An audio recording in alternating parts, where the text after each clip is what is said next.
नमस्कार दोस्तों, आज के एपिसोड का मुख्य विषय है क्या सुनने और बोलने की क्षमता केवल एक जैविक प्रक्रिया है या वह हमारे व्यक्तित्व, शिक्षा, सामाजिक संबंधों और जीवन की गुणवत्ता का आधार भी है। क्या आधुनिक विज्ञान और चिकित्सा के माध्यम से उन बच्चों और वयस्कों को एक नई पहचान और नया आत्मविश्वास दिया जा सकता है जो सुनने और बोलने संबंधी चुनौतियों का सामना कर रहे हैं। और सबसे महत्वपूर्ण प्रश्न, क्या अनुसंधान, तकनीक और मानवीय संवेदनाओं का समन्वय लाखों लोगों के जीवन में सकारात्मक परिवर्तन ला सकता है? इन्हीं महत्वपूर्ण प्रश्नों को ध्यान में रखते हुए आज हमने लाइफ एक्सप्रेस में ऐसे शिक्षाविद, शोधकर्ता और विशेषज्ञ को आमंत्रित किया है जिन्होंने ऑडियोलॉजी एवं स्पीच लैंग्वेज पैथोलॉजी के क्षेत्र में अपने उत्कृष्ट योगदान से शिक्षा, शोध और समाज सेवा के नए आयाम स्थापित किए हैं। आज वे हमें बताएंगे कि कैसे आधुनिक विज्ञान, अनुसंधान और सही चिकित्सकीय हस्तक्षेप के माध्यम से संचार संबंधी चुनौतियों को अवसरों में बदला जा सकता है। लेकिन उन सभी चर्चाओं से पहले मैं आज के हमारे विशिष्ट अतिथि का एक संक्षिप्त परिचय प्रस्तुत करना चाहूँगा। हमारे आज के विशिष्ट अतिथि हैं डॉक्टर विजय कुमार। डॉक्टर विजय का जन्म 1 मार्च 1979 को बिहार के बेगूसराय में हुआ। डॉक्टर विजय कुमार वर्तमान में एमईटी यूनिवर्सिटी हरियाणा में audiology and speech language pathology department के हेड के रूप में कार्यरत हैं।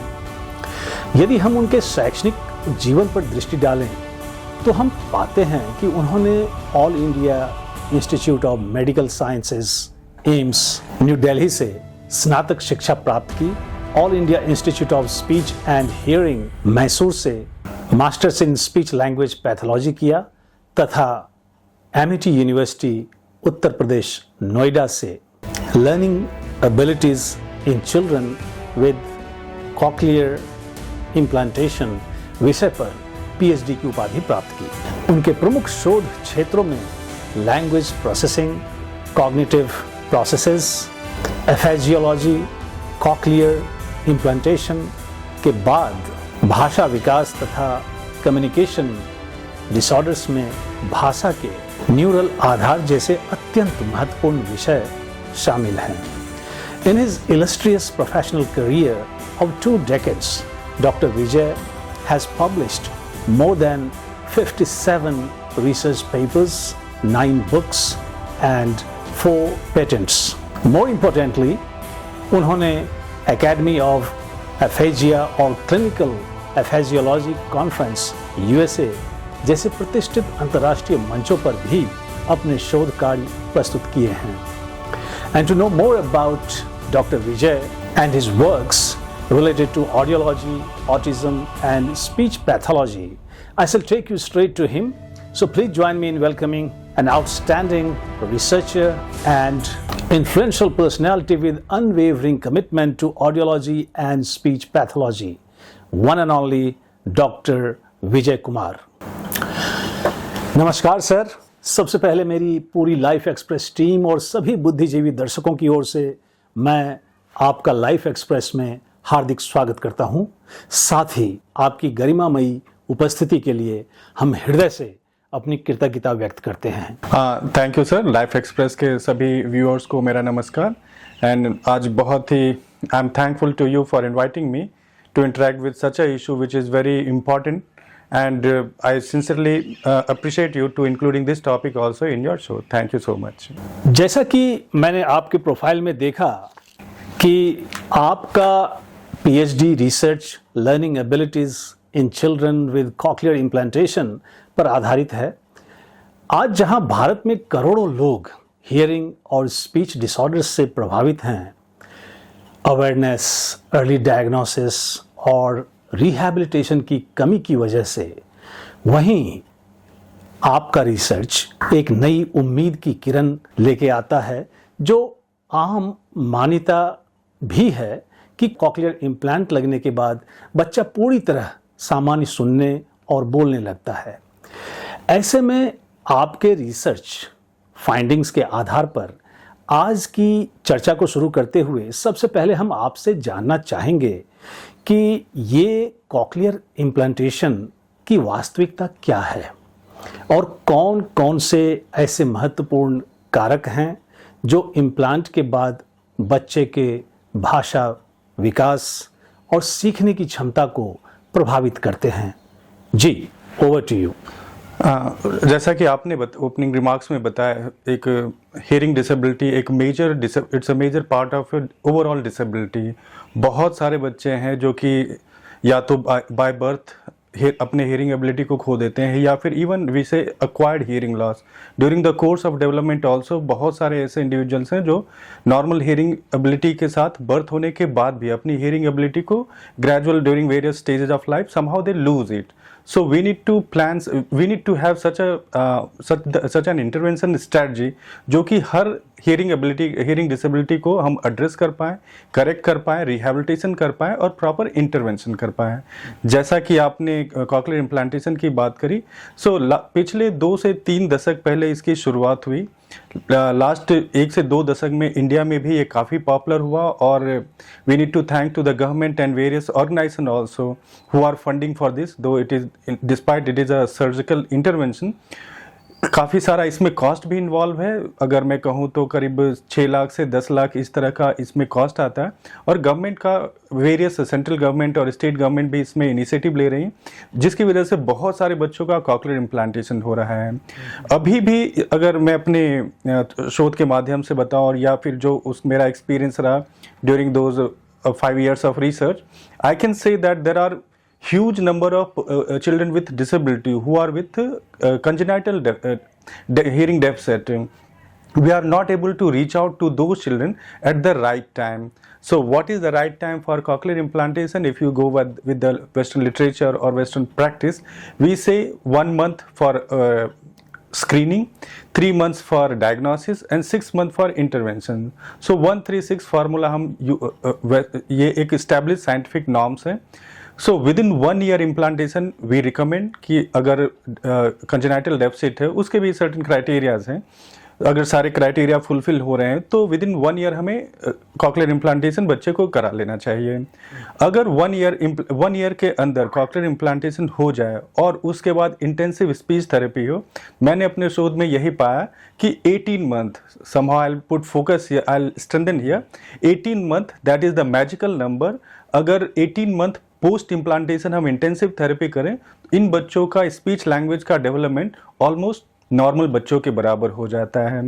And we all know that first 3.5 years that is very very critical for language learning. And by doing this exercise the amount of loss of hearing as that we can minimize and ultimately we can ensure better language learning which will help child. Sorry to interrupt you, बहुत अच्छा वर्णन आप कर रहे हैं खासकर cochlear implantation को लेकर, लेकिन यहाँ एक चिंता है मेरी। जैसा कि आपने कहा कि अर्ली एज में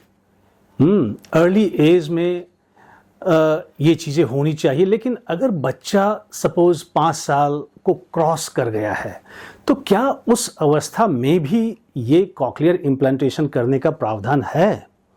क्या कहेंगे इसको लेकर आप? जी, मैंने बताया था कि बेस्ड ऑन साइंस क्या बेस्ट प्रैक्टिसेस है, कैसे even cochlear implant itself doesn't guarantee कि मैक्सिमम आउटपुट होगा, उसके भी सर्टेन क्राइटेरिया हैं। सो अगर 1 ईयर के पहले हम इम्प्लांट करा दें that ensures maximum output.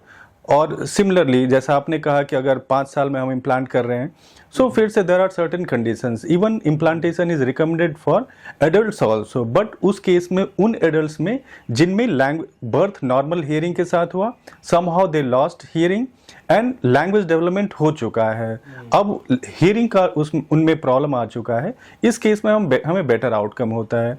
But अगर जैसे स्पेशली कंट्री लाइक इंडिया जहाँ इतना डाइवर्सिफाइड हमारा कम्युनिटी है, कई बार acceptance of disability that is the biggest hurdle in these things.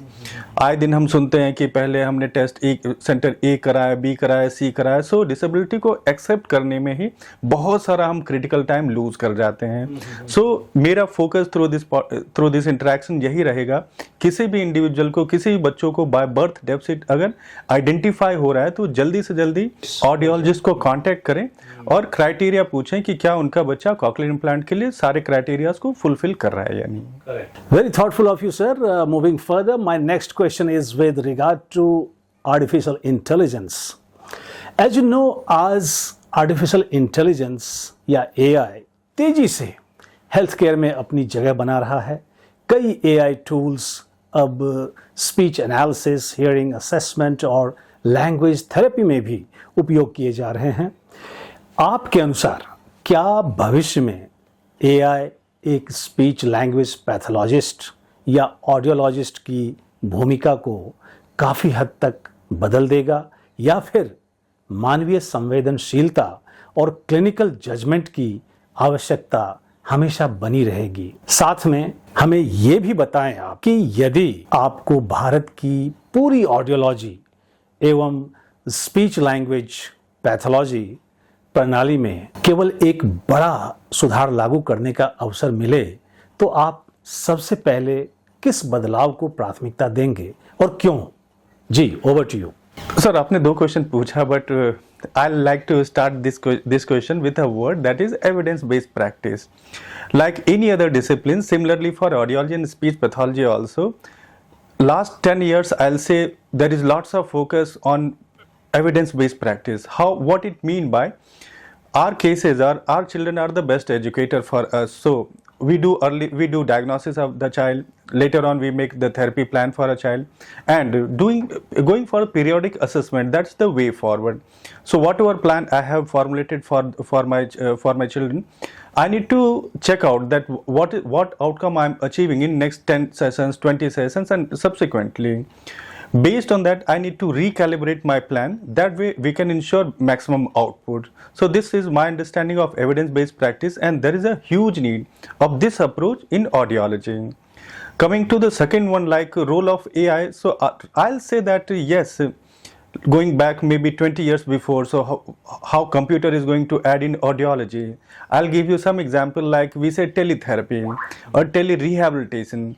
Knowing that disability that brings a burden not only to a child but on family as well. Suppose a child with autism or cochlear or hearing disability or speech deficit, it's not these first these all starts in the early stage. A child has to come to the clinic along with maybe the mother or caretaker, and maybe one more member who will carry the both of them to the clinic. So for one child generally two persons are involved. So how role of computer and subsequently it has helped the concept of tele-rehab. So maybe if a child requires 4 days therapy, so 2 days face-to-face therapy could be done in the clinic. Subsequently 2 days it could be done through tele-rehab. So we can minimize the effort and we can ensure maximum output. This was one example how technology enables speech pathologists or audiologists. Similarly, I believe that role of AI also can augment audiologist or SLP. First, the same problem what we are discussing, reaching out to the mass, knowing that the country like ours where is such a huge population, lots of socio-economic variability across country, so reaching out to the right person, that's the biggest challenge, and AI has a role to work there. I'll go a little bit more technical aspects also. Suppose if I have to do speech analysis of a child, I can most of the approaches are based on by asking maybe few sentences, few words. That doesn't guarantee that the words what I selected, those are true words of a specific language. The problem gets more complicated, like the language context or the language perspective of a child or the language background of a child, that's also different. So that adds problem to the entire. That's true, especially in countries like India, where or which is called a museum of languages, where you have more than 600 languages. So it is really a challenging job for a speech pathologist to acclimatize with the language and accent of the child? Exactly, the same thing I'm saying. Like suppose I'm assessing two children. The amount of exposure of bilingualism in both could be different, but most of the time we see our approach is uniform. That is the source. That is the source which is creating some error, and this is the area where I believe that role of AI, use of AI, it can enable us. So this was more precisely, and subsequently lots of work is going on in coming time, maybe next couple of years we'll have more outcome, and I'm very positive to welcome the role of AI in audiology and speech pathology, and lots of work is going on. In coming years we'll see more positive outcomes. I'm guiding my PhD scholar just now. She's in second semester, and a project what we discussed after lots of brainstorming, though initially we had some other plans. So what we are doing to trying to develop a database for phonetic assessment. So suppose a child with 3 years, he's not able to speak up specific sounds. So we are working to develop a database whereby putting the details of the child, the database will prepare a diagnostic set of words for that specific child, and by doing so we can propose a model of better diagnostics which can give us more accurate assessment. Excellent. So this is the area where we are working. Very thoughtful of you, sir. And rightly you have said that AI is going to play an important role in terms of augmenting the analysis and treatment by audiologist and speech pathologist. With that, we shall narrow down our concern to your core specialization.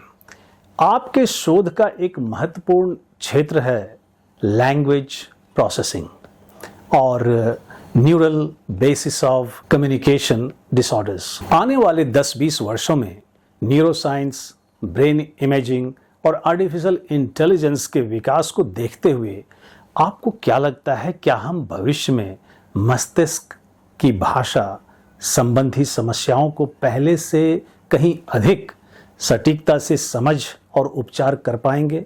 आज जिस तरह से autistic cases बढ़ते जा रहे हैं या autism जिस रफ्तार से बढ़ रहा है, ऐसे में ऑडियोलॉजी या लैंग्वेज पैथोलॉजी में सबसे बड़ा वैज्ञानिक प्रश्न क्या है जिसका उत्तर अभी भी हमारे पास नहीं है?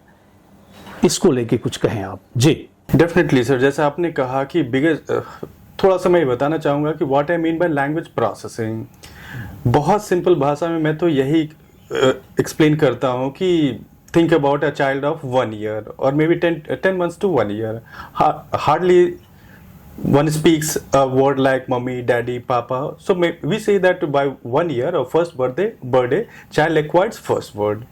Think about the scenario 2, by the second birthday, child acquires around 150-200 words.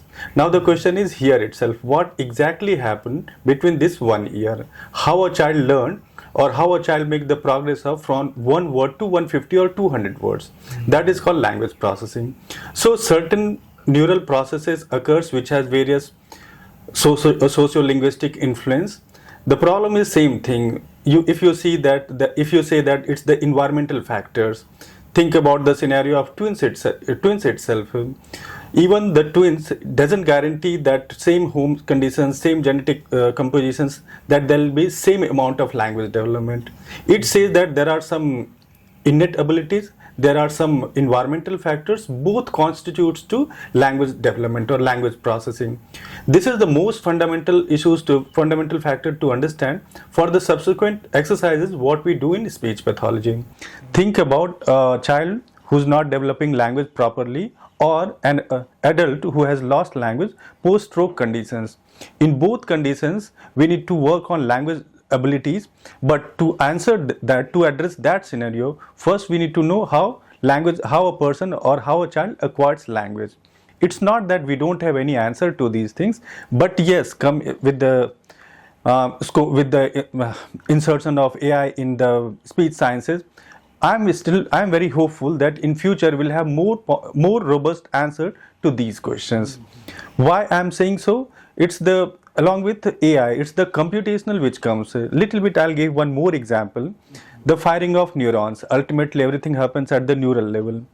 How one neuron responds, and if you say a set of neurons performing the same actions, and exactly computational process that occurs.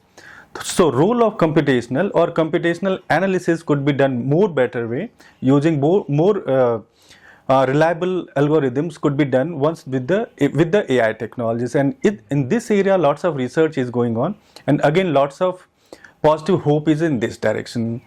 So yes, whatever existing knowledge we have, that is sufficient. Lots of clinical encouraging evidences are there. That's the reason our clinical practice is based on. But in coming time, there'll be more outcome and more research output, which will change the field in a huge way.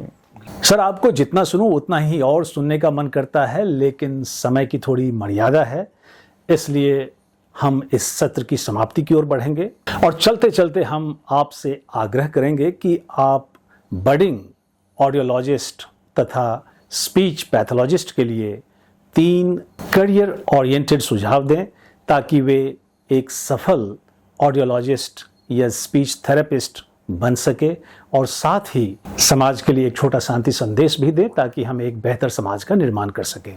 Ji thank you sir. Sir आपने एक साथ 3 questions पूछ लिए मैं कोशिश करूंगा तीनों question का एक एक करके एक जस्टिफाइड आंसर दूं। सबसे अच्छा मुझे sir I will set my priority for the second question first.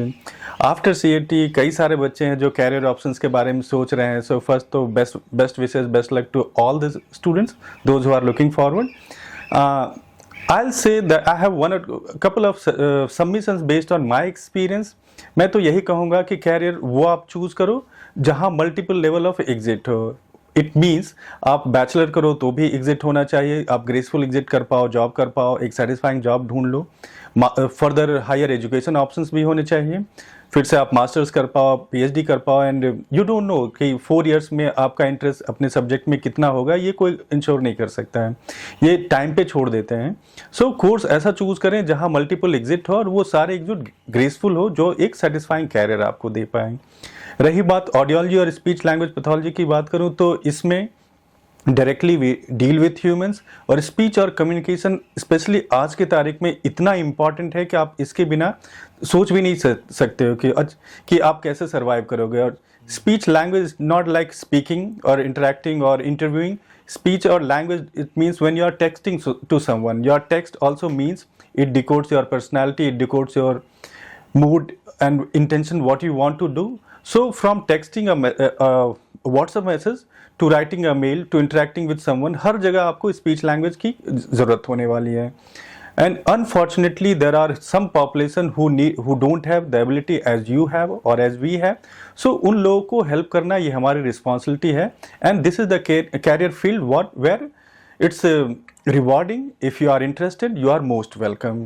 Second, the first question, my message to those students who are either pursuing bachelor's or master level of ASLP, I'll say to succeed in this field, you need to have very, very strong theoretical construct.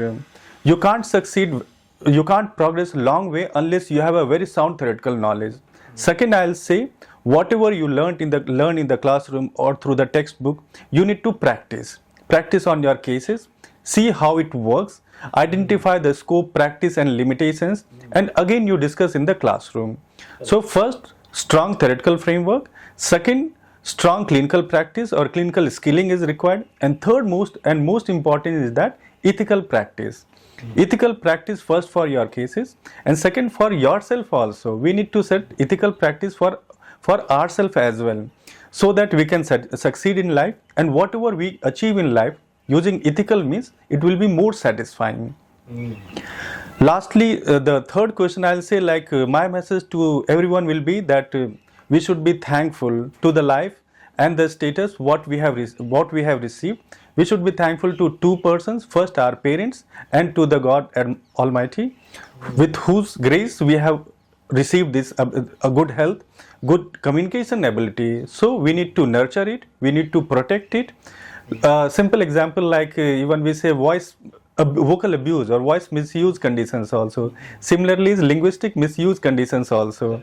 So we need to be very thoughtful for these things, because a person who could be next to me who are deprived for these things. So we need to protect these abilities. Same time we need to sharpen also. If I can make a sentence which can make someone happy, what's wrong with those things? We need to practice it.